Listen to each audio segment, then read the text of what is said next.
Yes. Yeah, there you go. That's how we do. That's how we do. That's how we do.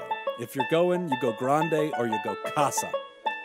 And by casa, I mean rehab, which I think is the same word, but in Thai. From fabulous Las Vegas, Nevada, this is, you know the name of the show. No. Real therapists, We just real talked about problems, this. and real people. Submit your questions anonymously at podtherapy.net or email us at podtherapyguys@gmail.com. And now broadcasting from the churn, you know who we are. No! It's time for some of our podcasts. This is the show again.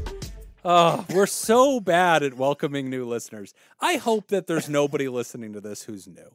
I hope this isn't your first show. Also, go somewhere else. You can do better than this. You can do better than spending an hour with us. That doesn't make any sense. We've clearly not designed any of this for new people. I don't know why we're trying. But here we are. Welcome to Pod Therapy. Welcome to Pod Therapy, a podcast about therapy. That's Nick Creatively Tangeman. Oh I'm my Jim God. Jobin. Who's that? Who's that? a ghost? That voice just came out of nowhere. I had no idea who that was. That scared me. Guy we have never introduced. I'm Jim Jobin. But then sometimes a jingle plays, and all of a sudden everybody remarks on that, and then we just move forward as if that didn't happen. Like we're going to do right now. Inside baseball. I give up. I'm not trying anymore. Hi, everybody. Welcome to Pod Therapy. We answer questions. We're therapists. Jacob's a life coach. Shut up. Letting go of my patients. From Sad Therapist. Oh, cool. Colleague wrote in. Hello. I discovered your podcast this past year, and I've really enjoyed everything you guys bring to the conversation about mental health. As a clinical social worker, I'm always looking for new perspectives to better understand my clients and improve myself. I'm impressed with how brave so many listeners are when they write in, and I hope they know that they are helping all of us, even us therapists, when they do. Yeah. That's awesome. I'm afraid that you've read this letter before. That never happened, remember? Oh! Yeah. I hadn't really considered writing in before, but I've been catching up on some past episodes in Great. March when you kept asking for more questions. I knew it sounded familiar. Dude, the deep dive inside baseball. It's just getting so bad. I didn't even do that one on purpose. What new listener could even tolerate the show? In fairness, normal listeners don't know what we're talking about. That's also this true. Even there's- Patreons are like, what are they talking There's 3 about? people on Earth who know what we're talking about. 4. Right now. No, 4. wait, 3. No, 3. All right, stop. We got. Yeah. You're right. All right, sorry. Sorry. All right, we're back. I hadn't really considered writing in before, but I've been catching up on some past episodes in March where you guys kept asking for more questions.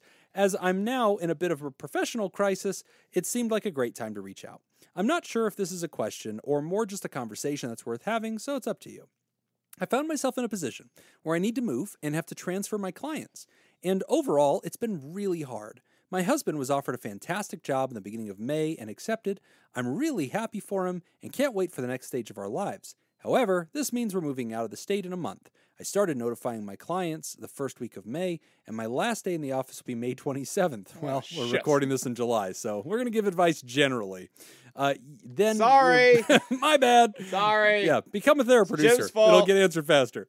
Then we're moving that weekend. Yikes. I work at a large group practice with support staff that handle scheduling and billing. This is all well and good and sounds nice when you consider how helpful that can be when you're moving, but I didn't expect everything about this transition to be so hard.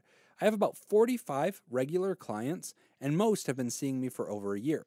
I work best with children and families who are seeking treatment for attachment problems, complex PTSD, and dissociative disorders.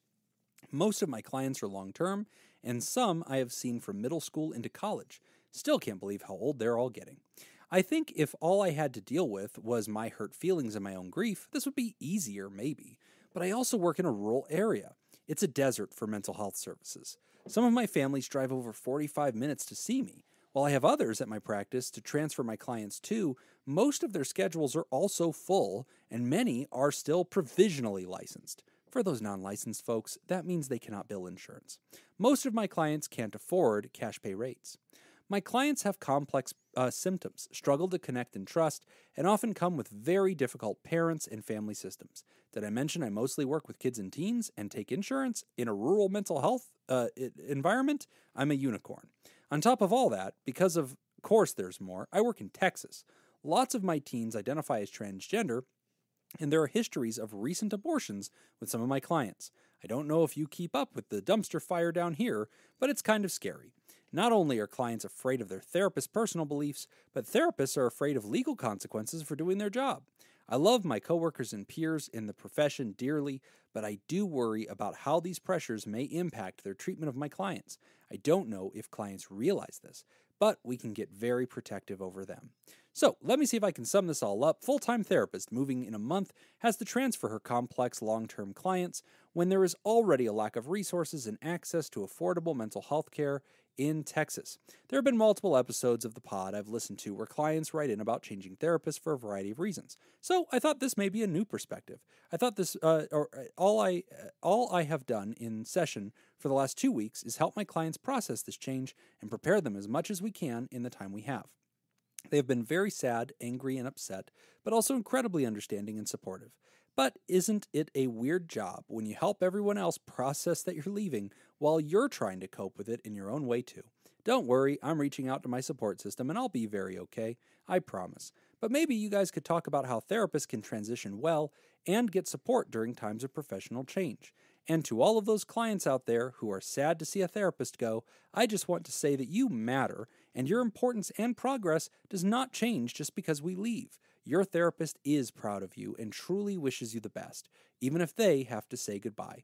Thanks again for what you guys do. I have a 13-hour drive coming up, so I'll be digging into many past episodes of the pod very soon.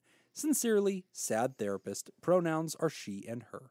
I mean, Okay. that's a really great thing to get into. I mean, I think what you're getting into there Don't is. you start! Don't you? I think it's a fascinating. I think it's a fascinating topic, Jim. That's all I'm saying. Lord! It's something that people don't really think about that often. Flashbacks are coming. So, all right, to the listeners out there, we're not going to go into detail. the show is just for me. There now. was That's all we're doing this for. It's just entertaining. there was Jim for an hour. a partial episode that never actually aired. And that's the last. That's we'll all speak you of need it. to know about. Yep. that's So the you're last caught we'll up speak of now. it. That's it. That's There what we're isn't a talking Patreon level high enough, No. but it is recorded and we do have it. But I there mean, isn't a Patreon level. I've high got it. There's an amount of money. There is an amount of money. I give you a hint. It's $28. That's lower than I expected. What do I care? I'm going to send a Dropbox link. All right, Yeah. sad therapist. Yes. Well, let's see. Where do we start here? I mean, A lot of pieces to this puzzle. there is, and I totally get the sense. Okay, so not exactly the same story, similar story. Mm-hmm. Excuse me. When I was in Iowa, I worked for a program out of the Department of Corrections. So I didn't work. That's where my office was, but I didn't work for the Department of Corrections. Mm-hmm. Okay. I was a contracted provider for substance abuse treatment services at a dual diagnosis reentry program. Got it. So these are guys, males, that were in prison. All males in this program. Yes. Okay. They're reentering society. So it's kind of like a halfway house type philosophy where they can leave during the day and they come back and they stay there at night. Oh, so it's okay. kind of after prison, but before complete Sure. freedom. Yeah. Okay. And it's for dual diagnosis or co-occurring. So they've got both mental health and substance use. Yeah. Which is They're- widely considered to be the most difficult demographic. Like on that, do you remember that Yeah. that scale? There used The to be like the quadrants. quadrants. Yeah, Yeah, that was quadrant quadrant 4. Yeah, Yeah. which is the worst of all things. Yeah, it's- Good luck. yeah, it's Abandon a all tough- hope, all you who enter here. And one of the guys that I worked with, he was probably, I don't know, probably early 50s or whatever, but I'm pretty sure he had, if I remember correctly, borderline personality disorder diagnosis and had a lot of trauma. Mm-hmm. His younger brother, when they were kids, drowned at a family reunion, and he was responsible for him. Oh no! And so his parents hated him for it, and it was just this huge thing. Wait, he was responsible for what? Watching his kid. over. Oh, Watching his little responsible for brother. him. Yeah. Yeah, I couldn't tell if you said him or it. I think I said Yeah. it. I meant him. Okay. Yeah. But yeah, so this led into a whole big. Anyway, took me forever to break through with this Oh, guy. Yeah. Like yeah. it ended up like he ended up going back to prison for a little bit, Right. and then came back, Yeah. and then it was that rapport that we finally built up. Yeah. And then I'm moving to Las Vegas. Right. Yeah. And that did not go over very well. Mhm. And I felt terrible about it Yeah. because I'm like, man, I worked so hard. Right. And now this guy's like, he's finally going to kind of let me in. Mhm. And then now I'm going to leave. Ugh. And that was really tough for Yeah. me to deal with because I knew as soon as I leave, he's going to spiral. Right. But then, like, okay, the best I can do is the best I can do. Right. I can coordinate with other people, other therapists who he knows, Mhm. and try to do as warm of a handoff as we can. Right. Give him as much warning as we can. We'll talk about it and process it as much as we Yeah. possibly can. But I can't just stay here Right. No, of course not. because of that. Yeah, Like I you can't need to move on. change, my trajectory in Right. not only my career but my whole life. Because you didn't care about it. Because so it's an unfortunate situation, but what are your other options? Yeah, of course not. It's just like you have to play the hand that you're dealt, and you Right. just play it the best that you can. It's one of the things that I think makes our discipline so much different than other healthcare fields. Most other healthcare disciplines are brief. You show up, you say, "Hey, my knee hurts."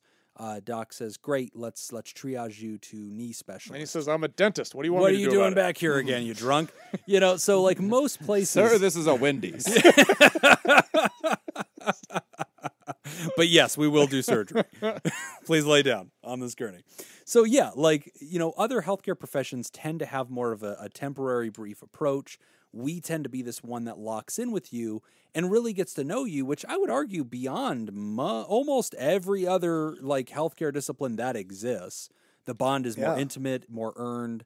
And then Sometimes people have that with like a primary care doctor, if they've got a lot of Yeah. health conditions that they see them regularly Pretty over a long rare. period of time. Yeah. But even then, I Yeah. don't think it's comparable to what a therapist would it go just through. isn't. Yeah. And then the nature of our work is that we have at any given time people that are joining the caseload that are new, people that are leaving the caseload, people that have been with us for a while. And I think what Sad Therapist is talking about, when you're good at this, when you're actually a good therapist and your patients really connect with you and they're like, "Hey, I've had other therapists. Don't try to fill my head with dreams of hey, it's going to be great. All my colleagues are great. And there's so many great options out there." And sometimes they're looking at you like, "No, there's not. Shut up." Don't lie to me. We both know this was great. I was grateful to have you. And now I have to be grateful for the work we accomplished, even though we're leaving mid-surgery, and that's what's hard is you rapidly and artificially kind of have to metaphorically stitch people up when you're still doing the work and you've earned the right to finally reach into their lives and make that change, as you were talking about with your guy in Iowa. That happens, and that's really, really hard. And I'm glad for this letter because we have had people write in about, man, therapists seem to transition a lot. And that seems to be part of the danger of getting help is you almost need to come in with a temporary mindset, despite the fact that you're kind of trying to pair with somebody long-term to do some really meaningful work. There is a juxtaposition to that. And that is true because in our profession, when you're a student, whoever you work with, you're not going to be working with for longer than a year, period. You're going to transition out of that role. When you're an intern, whoever you're working with, at most, you're probably, you could see them in private practice for the rest of your career, but most interns are hopping around and joining other people's practices or agencies or whatever. Mm-hmm. And it's rare that you're going to stick with them forever. Or as soon as they're not being an intern anymore, their prices go up because now they're in the market. They've earned their way. They have loans to pay, everything else. And now you hired them at an intern rate because that made sense to you. And now you can't keep up with them. So there's just a lot of this, but it's a really powerful letter to hear it from the therapist perspective, because it is really hard for us. It is really emotional. And a lot of times we look around and go, man, it's not like there's 5 other therapists with half caseloads that I could just hand everybody off to. Yeah. I'm going to have to basically tell you patients about the resources and then step back and apologize as I see if you guys can fly. And in this particular situation, it becomes really easy for somebody who's in your your position, sad therapist, to take responsibility for problems that aren't your fault. Right. It's not your fault that Texas is going through, and now the whole world, right, or the United States is going through all the problems that it's going through. Yes. And, that it's very hard to find a therapist, and that everybody is afraid of, being reported for this working is with certain one of the populations. most complex things in our profession is our profession, I think, and I think this is true of a lot of healthcare providers, but especially among us, because we join so much and we tend to be very empathic people, a lot of people in our profession really struggle with internalizing and personalizing the realities of the broken healthcare system. They go, oh man, this person can't pay the cash rate and the insurance is rejecting them and not paying me. So I'm just going to take the loss. And like, I'm not even going to send them the bill because I don't want to bother them with it, or this is unfair. And so I'm going to take the loss and like just have worked for free, or whatever the situation is. Oh, they're not being approved by the insurance. You know what? I'm just going to treat them anyway. And I'm going to take the loss. There is no sliding scale in surgery. Like there isn't sliding scale in anywhere else in healthcare. You can go to a dentist and be like, hey, you can maybe negotiate a cash rate, but you can't go to most healthcare providers that are fully booked and be like, hey, here's my economics. Here's what the healthcare market is at. There's a huge disparity between these two. Can you cut me a deal? But in mental health care, it is not only common, it is expected. Yeah. And it gets to this place where this is part of the reason why insurance companies hose us, because they can trust that we're going to just allow ourselves to bleed and suffer to protect the patient who is their member. They should be protecting them. Yeah, because essentially the insurance company's like, what are you going to do about it, Jim? They play chicken. Yeah, what are you going to do? They throw the egg in the air, and they go, I'm not going to catch it. What are you? You're going to let it fall? You're going to let it fall? You're going to let Johnny hit the ground, Jim? Can you live with that? And like, that's unfair. I shouldn't have to be the guy who has to repair the entire broken system. And that's what Sad Therapist is talking about, is like, oh my goodness, I almost feel like I need to martyr myself and stay here and apologize for moving forward in my life because Texas is broken, the healthcare system is broken, the rural healthcare system is broken, and then other therapists in the field can't do what I do because I'm really good at this. And like, it's not likely that my patients are going to find the same efficacy with somebody else. I almost feel like I need to somehow sacrifice me to save you. That is a distinctly therapist thing. I've seen it in other healthcare fields, but boy, does it come up a lot in therapy. And whenever I'm coaching interns or teaching new students, I'm trying to help them understand, like, I want that in you. That's a symbolic mark of a really good quality human being. And that's the quality that's going to turn out to be excellent therapy too, because you're very genuine and organic and sincere, and your patients will see that energy in you and perceive you as really good for them. However, it is not your job to fix this entire system. It is your agency's job to take care of those patients. They are the agency's patients. It is their responsibility to place them, to continue their care. That you're not in private practice. You know, like that's the deal.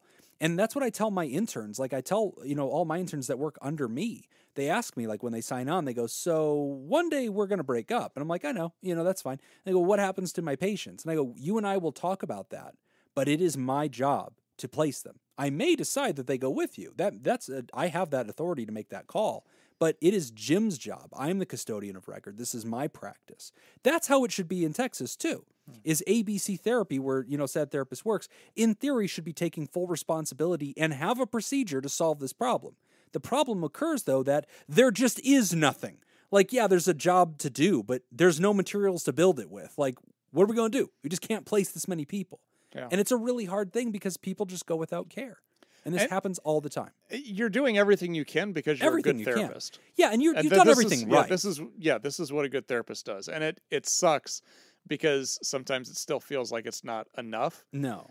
But it's a bad situation. I don't know what more you can do. But it's also very common. So for all the studying therapists, I keep discovering how many aspiring therapists listen to this show, which is very bad. Yeah, like, none of you should be listening to anything we talk about. This is a terrible idea. But I keep discovering how many students there are, or interns, and it just blows my mind.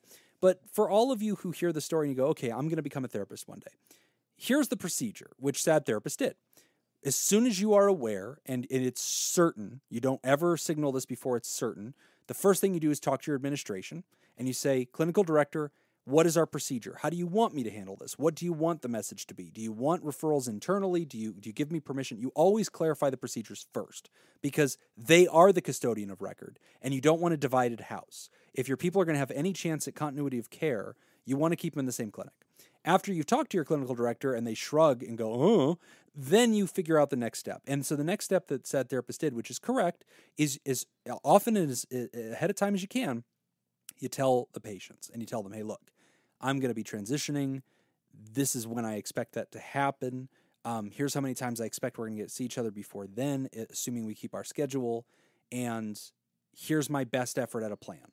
And even if that is, I don't have one, there are no resources, level with them. Tell them the truth. Even if they're kiddos, you should have talked to their parents first. You know, I don't want the kiddo to tell the parent. I want you to talk to the parent. You can talk to the guardian. But yeah, you need to tell them as early and often as you can, exactly as that therapist did. And then exactly as that therapist did, you get ahead of it and you process with them. You say, hey, let's talk about this. Whenever I've had to let go of my patients because I've left from one place to another. Now I'm in private practice. I never have to let anybody go ever again. They can stay as long as they want. I don't kill anybody. I don't let them out of the practice. I don't, even take insurance. So I don't even have to obey an insurance that goes, oh, we don't want to pay for it anymore. Whatever. It was never about you. Like, you guys were never invited into our relationship. So it's between kick me rocks. And go kick rocks. Go pound sand. But like when I've had to leave places, which has happened in my past, and I've gone on to the next place, one thing that I've found is really important is genuinely letting them know how hard it is for me too. And like, I think for all therapists, it's hard because we are in this profession because we believe in what we do and we like our work, and it is hard. But for me, I'm a very emotional dude. And so like, it's harder for me sometimes. Jim? Yeah. I have patients like patting me on the back like, hey bud, you're going to be okay. And I'm like, like, what will my Wednesdays be like if I don't see you for this hour? Like, it's okay, Jim. Like, you're going to be okay, buddy. Like, you can still call me if you need to. Like, so it's always a struggle for me, but letting them see that humanity, that like, hey, this was meaningful for me. This is my profession. I care about you, but I want you to see that this affects me. That's healthy. And a lot of times students and interns are not sure. They're like, oh, should I like put up the plastic wall and like, really like detach myself from them and be kind of like very professional and cold? No, do not do that. Go the other way with it. Be as human as you can stand to be, while also having the weave in professionalism of letting them know there is a plan. You are going to be okay. You're probably going to get flattered if your patients like you. Probably going to say things to you like, I'll never find another therapist like you. You really are one in a million. I've tried other people. It's never worked. I'm so scared. And that's very flattering and affirming of your work. And a lot of times that's the only time you're ever going to hear something nice is whenever you do leave. That's whenever they go, I can't live without you. You've been the best thing that's ever happened to me. You're like, wow, thanks. I wish you would have written that on Yelp. Like that would have been nice. And so like you never hear the good things until then. Don't give in to the temptation, new therapists, to feed that or to linger in that. You want to tamp that down and say, oh, thank you so much, Nick, for saying that about me. But I just want to remind you, the accomplishments of our therapy is not me. It's you. Nick, you've brought yourself to this work. You're the one who's invested your time. You're the one that chose to be vulnerable. You're the one that's taken on good faith my efforts to change and offer support. And you're the one who's done the work. So I appreciate that we have a great connection, and I'm flattered that you see me as a good therapist, and I respect that you've had other bad therapists or bad experiences. But let's also be careful to right-size this. You and I had a time together, a chapter together. It was always meant to be temporary. It was always meant to be focused on this work. And when I step away, your work will continue, Nick, and you need to continue it, and you're going to have to be brave, and you're going to have to give it a try with maybe one person, maybe multiple people. But you've got work to do, and you deserve all the credit for everything you've achieved. I'm grateful that you associate me with that success, and I'm grateful that you like me. But let's also remember the truth, Nick. Sorry, go on. You're the one who accomplished this, and you're going to carry that success to your next therapist. So well, there you go. I'm modeling for students how to do that. There's the advice that is now worthless. Yeah. Because you've already been out of the job now for over a month. Yeah, good luck. I hope your new place is great. Sorry. I hope that you didn't spend 13 hours driving listening to Pod Therapy, waiting for your question to be answered. The queue is long. Yeah.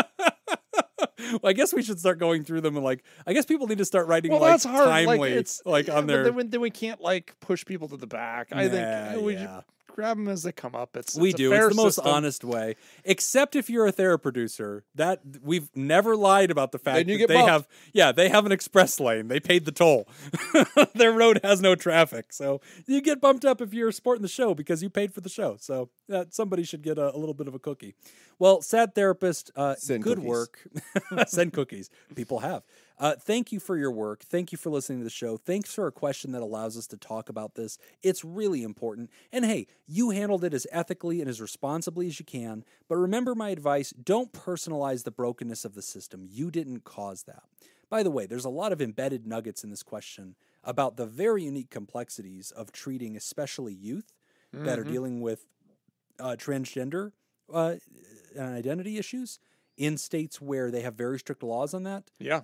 Because there's a lot of complexity now.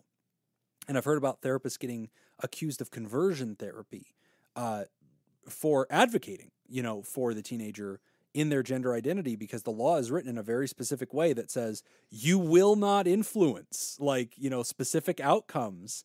And that can be interpreted to go either way. And parents are going to have strong opinions. It's a very emotional process. So we won't get a chance to touch on it this time, but that is a question for another day because, boy, that is becoming front and center legal issue in the profession. But alas, not today.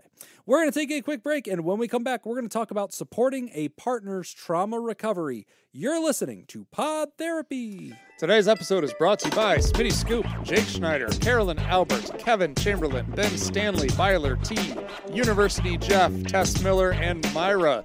And if you too would like to become a therapy producer, go on over to patreon.com/therapy and sign up. We still have some questions from Ben Stanley. Ooh, are these Lego oriented? They sure are. All right. Lego my questions. Yeah. In the late 1960s, Lego released a version suitable for younger children. What is it called? Kiddos.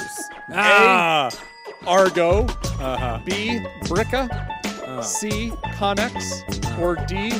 Duplo. Is it Connex or Connex? Connex. Oh. Head on over to patreon.com/therapy and sign up. The fact that they didn't call it kiddos is a fucking miss. Yeah. Come I on, was Lego. kind of waiting on, what was it, Lincoln Logs? I was I kinda had waiting on Lincoln Logs. I kind of thought that was going to Did you have Lincoln Logs as a I kid? feel like I did. I feel like those predated Lego. I think you're probably by, right. Yeah, I think so. Yeah. By a long Because shot. I think they were in the 1800s. Also, they were just made of wood. Yeah. When they and- were and original. Bits of Lincoln. The good ones. Yeah. The good ones had that. Like the dick. Hey, new listeners. This is why You we might can't be promote wondering- this show. This is why we can't do This this. is why I can't wear my own merch. I don't want anybody to know about it. All right, what are you going with? Oh, I forgot the options. Argo, Bricka, Argo's a movie. Connex, or Duplo. It's also a boat. Oh, okay. Oh, that's no, it's not. It's, The Argo. oh, is Jason and the Argonauts. It? Oh, is that what? Okay. Yeah. Yeah. The boat was called the Argo. All right, fine. So I'm that going to go actually with could be D, it. Duplo.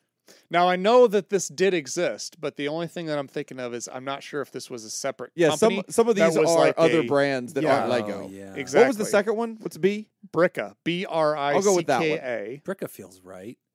So I got Argo. Any of them Bricka. they all feel right They all to feel me. right. I'm Yeah. Yeah. also going with Duplo only because in the Lego movie, at the end of the movie, the little girl gets Legos and her Legos attack Legoville and they are Duplos. And they make a joke out of it and they go, "We are Duplo and we are here to destroy you." Oh, So that's based on that is entirely better that than quote. any Yes. any It's information that we about the based most it on. informed decision I can make. It is D, Duplo. Oh, Whoa. thank you, Lego movie. You got me through. I've even seen that movie. It is solid.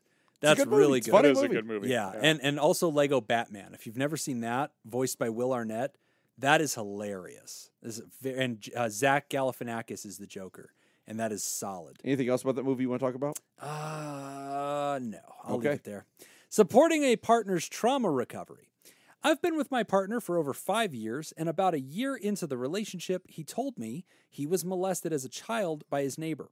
I didn't know what to say, and I didn't bombard him with a bunch of questions because I wanted to make it a safe place to talk to me. I just sympathized with him and apologized that happened to him. I didn't ask him about how he wanted me to support him in this. I do know he has never talked to anyone else about it, and he has never been to therapy. We have never talked about it again, and I haven't brought it up because my lack of knowledge makes me fear doing more damage than good. My little research on the subject does suggest that it could affect how they show up in relationships, and I wonder if it does. Should I do anything? Say anything? Recommend anything? Did I miss an opportunity to be someone to help him through such a traumatic thing in his life? Did my lack of response discourage him from seeking help? I'm afraid of bringing it up again. Thanks, No to the Anonymous. last two.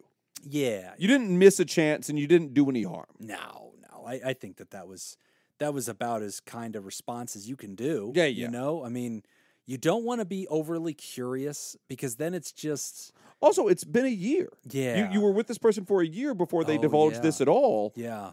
which means that it's not something that they were, Yeah. exactly gung-ho to talk about. Yeah, and you're the only one they've ever opened up with. Yeah. You don't want to. So a couple. You certainly of things. didn't do anything wrong. You No. certainly didn't do any damage. So let's get don't- that out of the way early. Yeah, a lot of people wonder, like, what are you supposed to do in this? Exactly what you did, writer. Anonymous, you listened. And so if somebody says, hey, this happened to me, you take a position of kind of just receiving this thing that they're handing you. Mm-hmm. And that's the posture. It's almost as if, and I'm actually cradling my hands in a mime motion as if I'm being handed a vase. And that's kind of the idea of it, is that somebody's pulling out this artifact of their existence, which has a lot of power and can be very fragile and is very breakable, and they're showing it to you. And sometimes they're even handing it to you and you're holding it. And I think just holding it in a respectful way in their presence and just looking at it with them and saying, thank you for sharing this with me. Thank you for showing this to me. I understand that this is a big deal. And they, that sometimes for them is like, yeah, thank you for looking at this. Yep. You don't have to ask questions. You don't have to say, oh, how old were you? When did this happen? Who did you call? You can ask, I think, in a cursory way that you're not doing any damage, because those are natural follow-up questions like, oh, wow, did you ever tell anybody? No. Okay. How long did that go on? Was it like a one-time thing or was it like a long-time thing? Well, and like that's natural to ask a little bit about that. And you can read the other person, and sometimes like you can see their discomfort with it, and but being neutral about it, not acting like, oh, you should be ashamed of this. I think you definitely want to be non-judgmental. Yeah, you're just trying to be as neutral as you can. And I think that Anonymous did that to a large extent. And I don't think, I always get a little worried sometimes when I hear that people are afraid to talk about something in the fear that, like, by talking about it, you'll trigger something and it'll make it worse. Right, Sometimes that bothers me or kind of concerns me a little bit. Sure. Now, you never want to force an issue. If somebody doesn't want to talk about something, you don't force it, But also, I would agree with the guys. I don't think you did anything. I don't think you could have done anything better. I think that was the right thing to do. The analogy that I always like to imagine is it's kind of like they're in the driver's seat. You're a passenger in that car. Yes. So, you're there for support, but they get to choose. Where they turn, where they speed up, when they slow down. That's up to them. Yeah. The two rules of thumb on this: less is more. So I don't want you to feel like, wow, we need to read this chapter and verse now because you're telling me about it, and now I'm going to bring it up unprovoked all the time and ask more. Less is more. I don't want that. But I also don't want disinterest. I definitely do not want anybody to get the impression that when they told you this, you were like looking away and you were uncomfortable and you were like, hey, let's just move on. Like, I don't talk. Oh, that's interesting. It looks like it's going to rain tomorrow. Yeah, so anyway, did you hear about the Bears? They're doing good. Boy, I don't want that to happen. That would be a shame. There is a friend of mine, still a very close friend of mine. He came out to me as homosexual a few years back. Mm-hmm. And we were together. We were at a party. We were having a good time. And he said, "Jacob, I need to tell you something." And he said, "Jacob, I'm gay. I'm homosexual." And my response was, "Oh yeah, I know that." Mm-hmm. And then turned and continued doing the stuff that you normalized it for him. Yeah. And then I kind of stopped myself. And I turned around and I was like, "Sorry.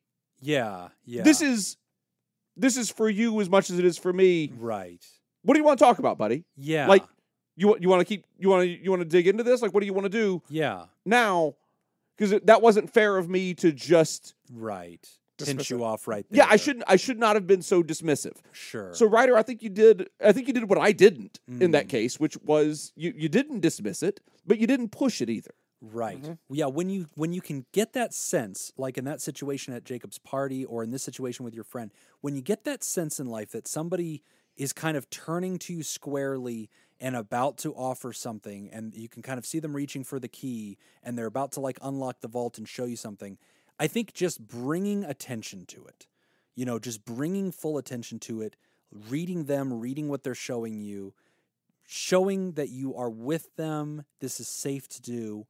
And again, it may be the most meaningful thing just to hold that vase with them and say, thank you for showing me this. And that was going to be the next thing that I was going to say is when something like this happens to me, the thing that I always try to remember to do is to say thank you. Yes.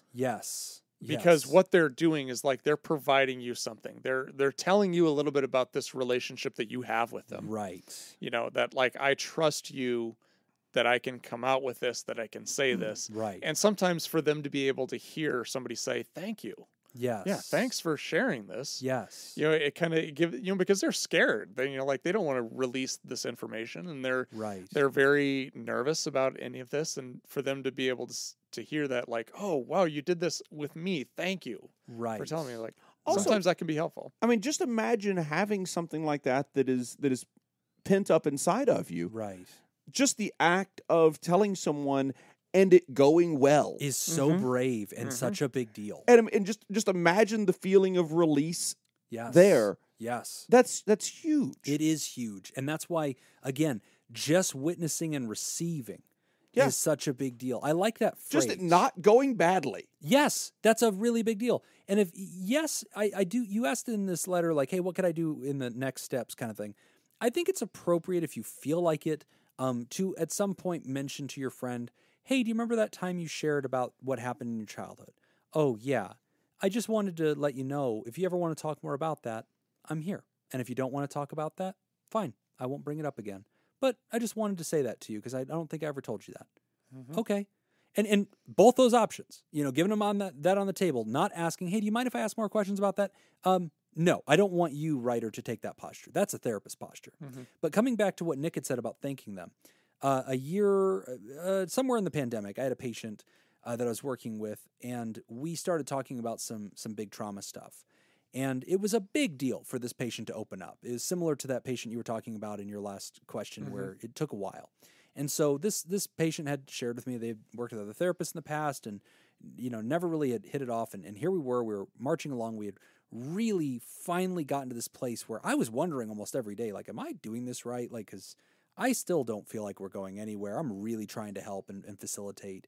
And we got to a place where this person said, today I'd like to share something with you that I've never talked about. And I said, okay, you know, therapist radar pops on. Yeah, I'm listening. Go ahead. And so the person opened up about something similar to this letter. And, you know, we listened and just kind of asked questions, probed. I was interested in exploring that. I don't want to go over the techniques because that would imply that you should use them. It's like if I said, here's how you use this scalpel. Like, no, take that to a professional. Like they are trained to do this correctly and in a very safe way. But I applied my craft and I did what I was supposed to do. But as we got to the end of that, I did get to that place where I said to the patient, hey, you know, I recapped. Today you did something you've never done before. Here's why that was meaningful. Trying to get them back to the surface level, which again, these are some tools that you don't need to know about. But at the end, I did tell them, I want to thank you for sharing this with me. You know, it's an honor that I was the person you confided in. And I just want to let you know I receive what you've offered today. We're probably going to talk about it again in the future, but I don't want you to feel like that's going to happen immediately or that you have to. I don't want you to feel dread or fear of me. When you're ready, I want you to feel safe bringing it up again. Or in the future, I may ask, and if that door's locked, I'll knock once or twice, and if it's locked, we'll move right beyond it. Don't be afraid of me. But thank you for sharing this with me.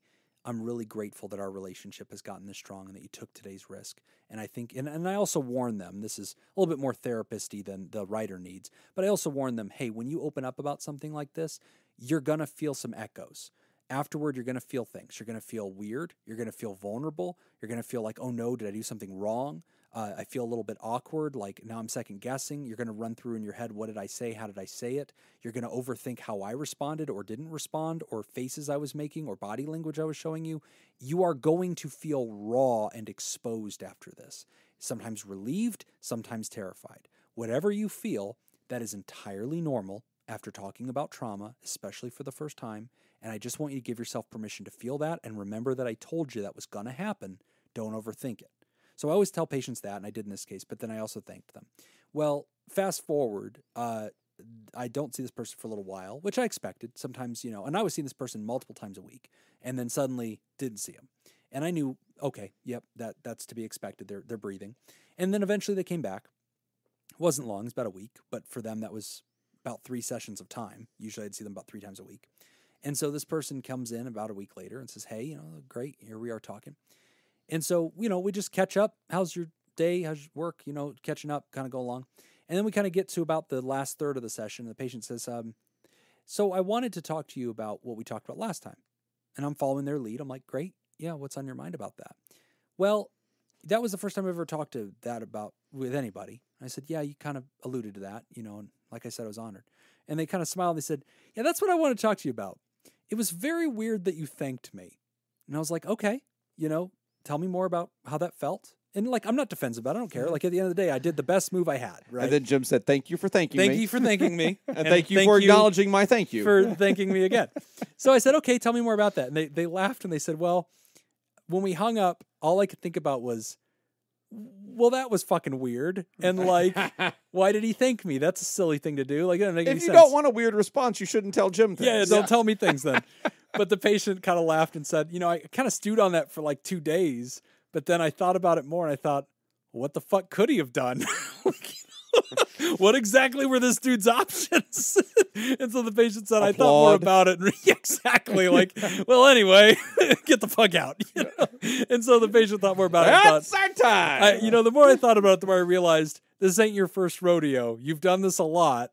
And thanking me was probably the best available move after something that is so difficult to do. And so the patient said, but it messed with me at first because it seemed odd. That's interesting. But then I realized, actually, that was probably the kindest thing you could have said that brought me to a conclusion and allowed me to leave the meeting.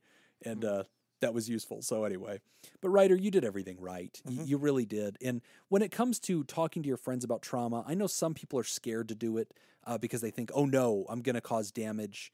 And we don't want to scare you away from doing the work. If you're earnest and a person wants to share, just receiving with them, being mildly curious, that where the door seems to be cracked, you're allowed to poke your head in that room and say, is it okay to ask questions about this? That's always okay to, forecast what you're going to ask. But don't be afraid that you're going to cause damage. As long as you're being earnest, engaged with a person, and kind of following their cues, I think you're doing the right thing. Yep. If you can encourage them to talk to somebody else about it, great. If they say, hey, look, I don't want to talk to a therapist, or there's an obstacle here, or it's not the kind of thing I want to even think about. Okay, that's fine too. There are plenty of people with trauma who have never opened up about that trauma. They are perfectly well adjusted. They're going about their lives and they don't ever want to talk about it. And that's entirely legitimate. And they don't. And I'm not like, oh, you need to. No, you don't. No, if you're fine without it, you're fine without it. People that need to, they know they need to. And if they don't, they don't. And it's okay to just let that person make that decision, but be a willing ear when they're ready to talk. Yep. I feel like we nailed that one. Nailed it. Good job, team. Yeah, great job, everybody. Yeah. Thank you. High fives all for letting around. us answer that. Thank you for thanking the writer for letting us answer that. And thank you for thanking Jacob for thanking Thank you for thanking me. Thank all of you. We're going to take a quick break, and when we come back, we're going to talk about lying to your therapist. You're listening. We're in favor. To Pod Therapy. It's a strong yes. This week's therapy producers are Smitty Scoop, Jake Schneider, Carolyn Albert, Kevin Chamberlain, Ben Stanley, Byler T, University Jeff, Tess Miller, and Myra. How funny is it if you wait until that moment to introduce yourselves? Oh my God. This week's therapists are. Well, we didn't introduce ourselves at the top of the show. Second break. Yeah. Second break. Okay. Our second question, thank you, Ben Stanley. How many Lego pieces come in the standard 500-piece bucket set? I feel like this is a trick question. Is it standard one? Yes. Is it $4.99? The bucket lid counts as a piece. Oh, it is shaped like a piece. 500 or 505 to allow for any imperfect blocks. Oh. Only 3 choices. $4.99, 500 on the dot, or 505. I'm going to go with 505. That's what I was going to go with. Yeah. All right, I'll go $4.99 then. All right, it's got to be a trick question. He ain't writing this and then have it be 500. He's not going to let us finish the answer with, oh, guess it was the right answer then. It's not going to be 500. That's the only one that's left. $4.99 feels right because it is true. The box is shaped like a piece, and sometimes the top of the box is actually fine enough that you can put the Legos on it and use it as like a board. But that really shouldn't be counted as a piece. But I also feel like the Lego company makes so much stupid money. Like these things are so overpriced. They would not risk going lowball on this and ever being accused. Like, they do not want to draw any possible attention to the fact that they're charging like oil barrel money for their product. It is so expensive. God, everything's a fucking political stance. It just bothers answer the me, question. man. I bought my kid a castle. It was $100, and it wasn't even like some huge glorious thing. It was just a toy. $100 for a kid's toy that we built in an hour. How many pieces? That's like 70 something. Yeah. That was a lot, man. Is that your final answer? Because you're paying for the copyright. 7, I believe. 7? I think he said 7. All right, I'm going 500 on the money. All right. Ben Stanley, you son of a bitch. It's 500. Isn't It's 500. Yeah! As Jim was talking, I was like, I kind of want to change my answer to 500. I know. Answer is B. It's a 500-piece set. Duh. Ah. The machine manufacturer Lego bricks have a tolerance as small as 10 micrometers. Wow. So there are no imperfections. Oh, I like that answer. It's 500. We don't make mistakes. You're getting exactly 500 perfect bricks. This is Lego, Who do you sir. think we are? Some cheap knockoff brand. This is why you pay $100 for our Legos. So based on Every one of Amazon's them's good. product research, Yeah. the average price of one Lego piece Yeah. comes out to 11 cents. Oh, interest. Okay. Yeah. So every 10 is $1. And you're talking, these things are micro, man. Yeah. Legos are tiny little bits. But I believe the manufacture of these is not easy. Like 11 cents I per don't know, buddy. doesn't seem the margins insane are to me. stupid. It's because Lego can charge this, not because of the manufacturing cost, in my opinion. I have no fucking research to back this up. Oh, but because keep going. I will strongly. They're the only game in town. When you go to the kids aisle and you start looking for Legos, trust me, you look for cheap knockoff Legos. They do not exist, my man. I don't. It is only Lego. That is the only game in town. The only thing close to that is Duplo, which is just bigger Legos that are soft and you can't eat them. And like, it's owned by Lego. So like, and they have the copyrights on everything. They're allowed to use all of Disney, all of Marvel. That's why the Lego movie is so hilarious. And the Batman movie, they already have trade agreements with every possible intellectual property, and they're allowed to make their likeness in Legos. So that's why they were able to reference everything that's ever happened. Harry Potter, every Disney, all of it, because they could just do it. So that it's expensive. The point I'm trying to make is 500 Legos on the dot. That pisses me off. The point I'm trying to make is I just got a new Lego set this week. Oh, did you? I did. What'd you get? It's a jazz quartet. Oh, that's cool. Really? Uh-huh. How much was it? About $100. God, it bothers me. You know, maybe if it was more than a quartet. You know, maybe if it was, is it called a quintet? That's That's that 5. All right, a setet. Is that 6? Nope. Nope. Is Close though. seis? Is it seisenta? That's it. Sesenta diez. Sesenta diez. Lying to my therapist. Hello. Love you guys and thanks for somehow bringing both humor and sensitivity to such serious topics. Well, thank you. Thank you for thanking us. Thank you. Thank you. Thank you. Thank you. My question, I'm actively in therapy working through some self-esteem issues and unhealthy coping strategies, disordered eating, and self-harm. The problem is that I have a bad habit of lying to my therapist when they bring up subjects that are difficult for me to talk about. It's not always intentional. It feels like pure instinct that my first response is to lie. After, I want to fess up, but it feels so awkward to backtrack and say something like, hey, remember that thing you asked me about 5 minutes ago? Yeah, I didn't actually answer that truthfully. So guys, what do I do with this? And how can I make my therapist aware of my habit of lying to them? Thanks, Anonymous. Great question. That's a good one. Couple writing. people you never lie to, your therapist and your tailor. And your lawyer. And your lawyer. Yeah. Unless you're Trump, then you should be lying to those lawyers. I mean, I hope he's in jail by the time this airs. you have to also consider the possibility. Wait, hold on. I'm sorry, Jacob. Go ahead. Hold on. Go ahead. Address that. You hope Trump is in jail by the time this airs. Yeah. Which End is of the literally in Yeah. a couple hours. Oh, yeah, I hope he's in because jail this goes now. out tomorrow. Oh, yes, I retract nothing. I am in nothing of my statement. He I didn't know say what I expect. said. He said hope. Yeah. All right. Yeah. Go ahead. I believe you have to consider the possibility that your therapist is at least aware of some of these things being lies. Yeah, most likely. I would just, maybe not all, but just consider that as a possibility. Mm-hmm. Yeah. Yeah. No, I Like do your therapist think might just be waiting on you to fess up. It's always possible that we already know. part of me is thinking maybe here's how I would do it. Here's how I would want my client to do this if this is happening. I think this would be a great sign of growth if my client was able to come to me and say, hey, you know what? I've realized in a lot of our sessions, I just have this instinct to lie when you ask me certain questions. Right. And I'm going to try to work on, instead of lying, to just say, I'm not ready to answer that yet. Yeah. And so it's a transition. So you don't have to go from lying to, I have to talk about stuff I don't want to talk about, but you can just go right to that moment of, okay, I'm not ready to talk about this. I would even be happy if my client told me, hey, I'm going to lie to you right now and say no. Yeah. Or I'm pass. gonna lie. Yeah. I'll accept that. You know, I would like to pass, please. You know, I plead the fifth. All right. Yeah. There you go. Plead the fifth. 1, 2, 3, 4. Fifth. There are so many amendments in the Constitution of the United States of America. I can only choose one. I can only choose one. I plead the fifth. Oh, sorry. The whole bit was great. It was. No, I like that. I agree. So to the writer on this, all right, to all of you, look, the joke is, yeah, you don't lie to your therapist, don't lie to your tailor, you don't lie to your lawyer, because, hey, these are the people that you're literally hiring, and the currency that you are exchanging with them is honesty. And this is supposed to be the place you can. So that's why this letter makes sense, because the person's like, damn it, why do I keep doing this? However, it is extremely common.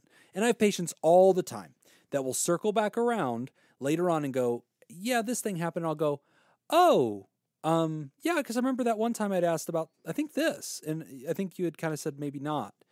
Yeah, you know, this did happen. Okay, great. And like, I don't go, oh, yeah, well, get out of fucking my office, Pinocchio. You know, like, I don't do that. Like, I get it. Like, we're used to it. It's very common. For us, it doesn't tell us that you are a liar or that it is an instinct. Not at all. I have a theory about this. Okay.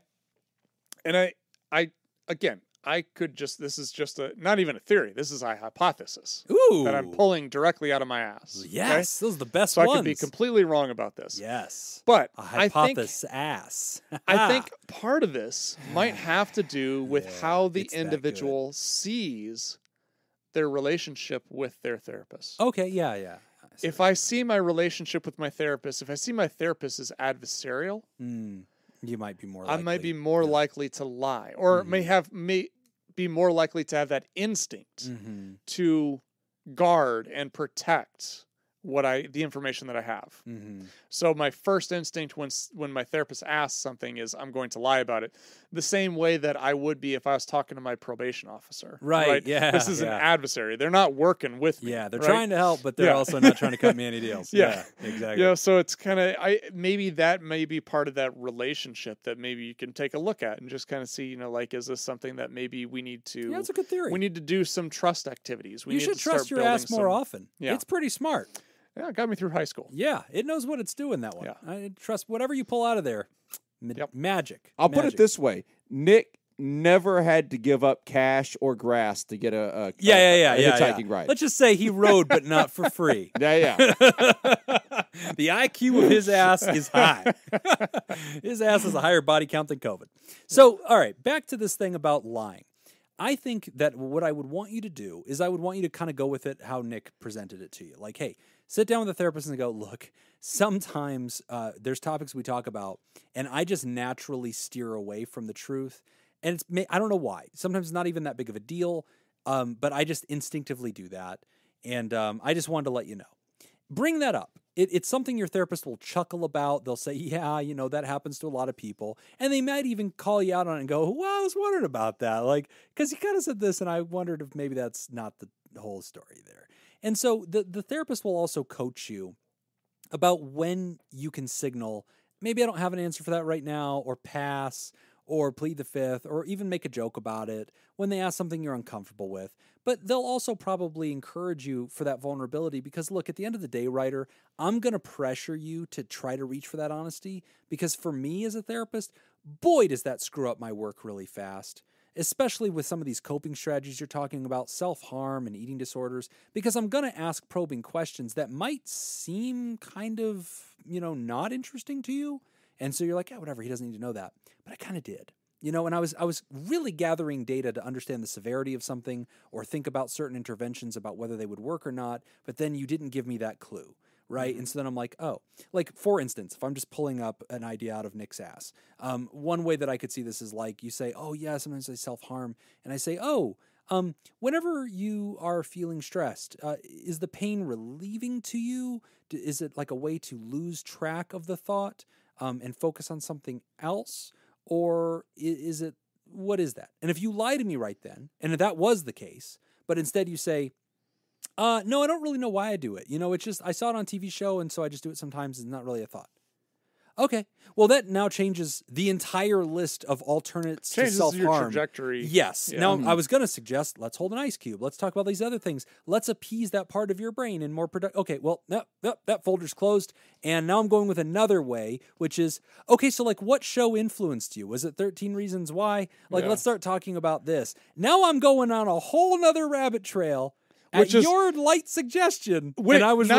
Not only at your suggestion, at your expense. Yeah, you're the one losing out on the knowledge I would have had for you. And you're paying for it. You paid to lie to me. You are now paying Yeah. to send your therapist down a rabbit hole that you know won't go anywhere. Order what you want at the window. Okay, like you're here. Like, you want chicken nuggets? No, I probably want a Big Mac. Great, one Big Mac coming up. Shit, I really want a chicken. Okay, you did this to yourself. I wanted to give you what you want, but we only work with truth. So you might be lying about innocuous little things, but it's not going to be helpful to you, writer, because I might ask a question that seems like the answer is innocuous, but for me it wasn't. I was gathering clues to lead me in an area. So I would encourage you to get honest about it. And that is why I really think, if you're not ready to talk about it, say you're not ready to talk about it. Let us know That's that. going to be... I'd rather know what's blank Yeah. than falsely color in the picture. Yeah. That blanks are great with me. We can work with that. Oh, wonderful. Yeah. Like if I ask you, what is the deal with this? Or say, I guess I don't really know.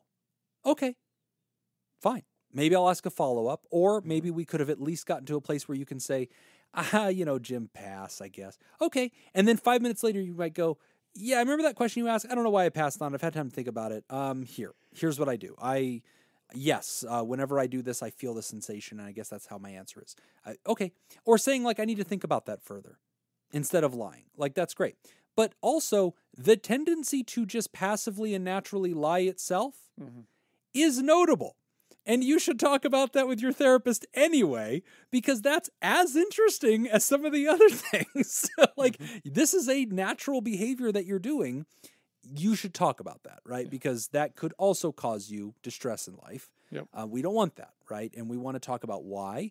And it's probably going to be healthy for you to engage with some of that honesty. And this is a safe place to practice. A non-answer is still an answer. Right. But lying is not. Lying is not going to get us telling us no or pass or fifth or, I don't know at this time or whatever.